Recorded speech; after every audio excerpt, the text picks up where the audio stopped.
दोस्तों, बागेश्वर धाम सरकार जी के महाराज धीरेन्द्र शास्त्री इन दिनों सोशल मीडिया पर बहुत ज्यादा चर्चा में है। यूट्यूब हो या फिर फेसबुक व कई सोशल मीडिया प्लेटफॉर्म पर आजकल ये इस कदर छाए हुए हैं कि बच्चे बच्चे की जुबान पर इनका नाम है। इनके अंदर जो खासियत है वह किसी चमत्कारी शक्ति से कम नहीं है, ऐसा कुछ लोग मानते हैं। कई लोग तो इनको साक्षात भगवान का रूप भी मान रहे हैं, क्योंकि ये लोगों के झूठ का पर्दाफाश करने से लेकर भूतों को भगाने तक का काम चुटकियों में कर देते हैं, ऐसा कुछ लोगों का मानना है। अब तो मनोज तिवारी से लेकर अमिताभ बच्चन जी और उनकी बहू ऐश्वर्या राय तथा मोदी जी भी इनके फैन हो चुके हैं। कहा तो यहाँ तक जाता है कि बागेश्वर सरकार का एक ऐसा सेनापति है जो लोगों को दिखाई नहीं देता, वह उनकी भूतों को भगाने में मदद करता है। तो क्या है बागेश्वर सरकार की असली सच्चाई, आइए जानते हैं आज के इस वीडियो में। मित्रों, यूं तो हमारे देश में कई सारे बाबा आए और अपनी गलतियों की वजह से चले भी गए। कई सारे लोगों ने उनके आश्रम में माथे भी टेके, यहाँ तक कि बड़े बड़े फिल्मी सितारों ने भी इनके दरबार में अपनी हाजिरी लगाई। लेकिन इस समय जो प्रसिद्धि बागेश्वर महाराज जी को मिल रही है वह आज तक किसी को नहीं मिली है। लंबे लंबे बालों वाले तथा माथे पर चंदन और अक्सर सिर पर पगड़ी बांधे नजर आने वाले बागेश्वर सरकार की बात ही कुछ अलग है। इस चीज का सबसे बड़ा सबूत बड़े बड़े फिल्मी सितारों का इनके दरबार में आकर उनके प्रवचन और गीता सुनना है। चाहे मोदी सरकार के सबसे बड़े दिग्गज नेता मनोज तिवारी हो या फिर साउथ इंडियन सुपरस्टार सुमन तलवार हो, जिन्होंने बागेश्वर धाम सरकार के दरबार में आकर बाबा के नाम पर ठुमके भी लगाए और हाथ जोड़कर नमस्कार भी किया। अभी फिलहाल में सदी के महानायक अमिताभ बच्चन जी भी बाबा के दरबार में बैठकर भजन का आनंद ले रहे हैं। लेकिन मित्रों, ये सिर्फ एक रात का चमत्कार नहीं है, बल्कि इसके पीछे एक ऐसे बच्चे की कहानी छुपी है जिसके संघर्ष के बारे में जानकर आपके भी होश उड़ जाएंगे। हजारों की संख्या में लोग अपनी मनोकामनाओं को पूरा करवाने और अपनी तकलीफों को दूर भगाने के लिए बागेश्वर धाम के दर्शन के लिए पहुंच जाते हैं। ये सब कुछ मुमकिन हो पाया है बागेश्वर धाम जी के चमत्कारों की वजह से। कहा जाता है कि स्वयं हनुमान जी की कृपा बागेश्वर बाबा के ऊपर बनी हुई है और उन्हीं की असीम शक्तियां हैं जिनकी सहायता से बागेश्वर धाम सरकार किसी के मन की बात को जान लेते हैं। उसकी बताने से पहले ही वह उसकी समस्या तथा उसका हल एक पर्चे पर लिख देते हैं, जिसके कई सारे प्रमाण आपने इनकी वायरल वीडियोस में देखे भी होंगे। स्टेज पर आकर जब कोई अपनी परेशानी बताता है तो बागेश्वर महाराज पहले से ही लिखे हुए पर्ची को पढ़ने के लिए कहते हैं, जिसे देखकर भक्तगण पूरी तरह से आश्चर्यचकित रह जाते हैं, क्योंकि इन्होंने अभी तक अपनी दुखों को और परेशानियों को बाबा को बताया भी नहीं था। फिर भी बाबा ने उनके बिना बताए हुए ही पर्चे पर लिख दिया था, जिसके बाद बाबा सभी के सामने परेशानियों का हल भी बताते हैं और भक्तों को ये विश्वास दिलाते हैं कि उनकी परेशानियां दूर हो जाएंगी। लेकिन मित्रों, आपको बता दें कि बागेश्वर धाम सरकार काफी सख्त मिजाज के हैं, क्योंकि अगर कोई इनके सामने झूठ बोलता है या फिर गलत नियत के साथ अपनी इच्छाएं लेकर पहुंचता है तो ये उसकी पोल खोलने में भी कोई कसर नहीं छोड़ते।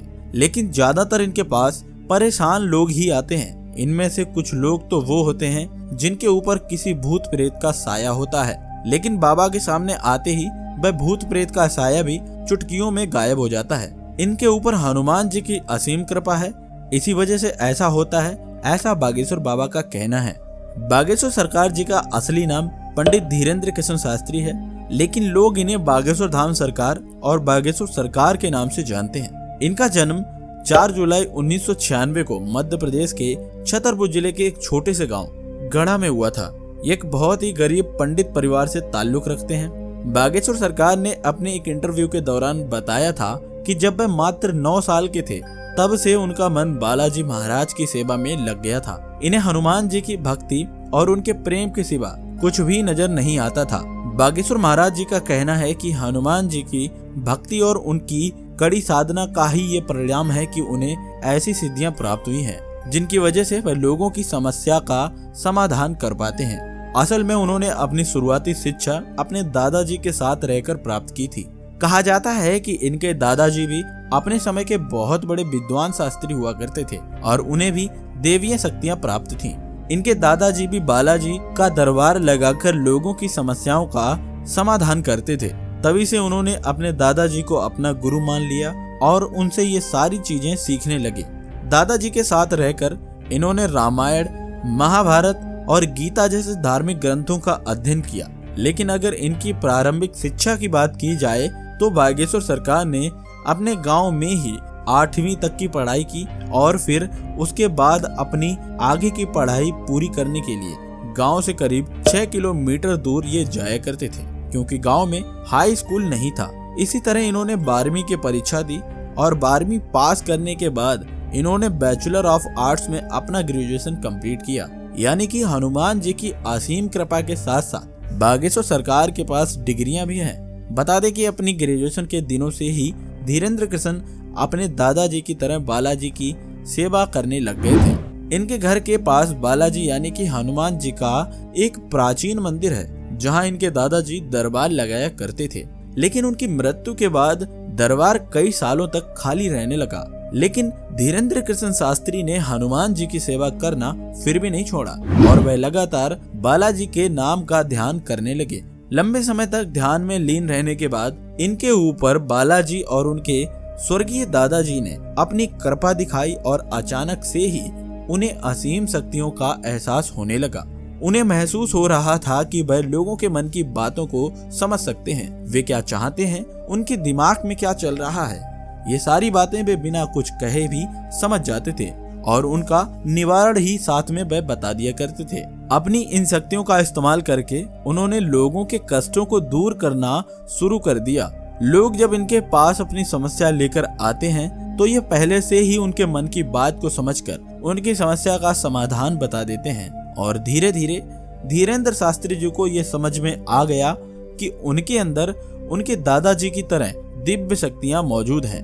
तब जाकर उन्होंने अपना दरबार लगाना शुरू कर दिया और यहीं से धीरेन्द्र कृष्ण शास्त्री बागेश्वर धाम सरकार के नाम से प्रसिद्ध होने लगे।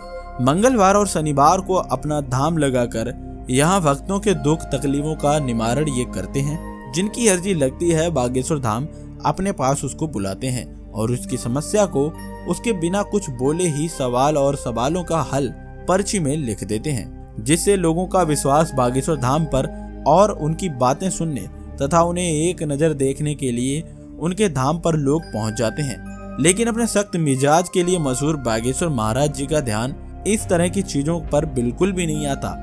वैसे मित्रों, हमारे देश में जहां बाबाओं तांत्रिकों की छवि इतनी ज्यादा खराब हो गई है, जिनमें से आधे से ज्यादा तो जेल की हवा खा रहे हैं। जैसे ही जनता किसी बाबा पर अपना विश्वास दिखाती है, वैसे ही उसके काले कारनामों का चिट्ठा खुलने लगता है, जिस वजह से लोग अब इन चीजों पर विश्वास करने से घबराने लगे हैं। इस माहौल में अगर कोई 26 वर्षीय शख्स अपनी दिव्य शक्तियों से लोगों को हैरान कर दे तो दुनिया के मन में सवाल तो उठेगा ही। और इन्हीं सवालों का जवाब ढूंढने के लिए कई मीडिया वाले भी चुपके से जाते हैं ताकि वो बागेश्वर बाबा की शक्तियों के बारे में पता लगा सकें। लेकिन इतनी सारी कोशिश करने के बाद भी किसी ने अभी तक इस सच्चाई का पता नहीं लगा पाया है कि बागेश्वर बाबा लोगों के मन की बात को कैसे जान लेते हैं। लोगों के मन में ये चिंता का विषय बना हुआ है कि आखिर ये दिव्य शक्तियां महाराज के पास कहां से आती हैं। खैर, आप लोगों का क्या विचार है इस वीडियो के बारे में, आप अपनी राय हमें कमेंट बॉक्स में जरूर बताएं। हम मिलते हैं आपको अगली वीडियो में, तब तक के लिए धन्यवाद।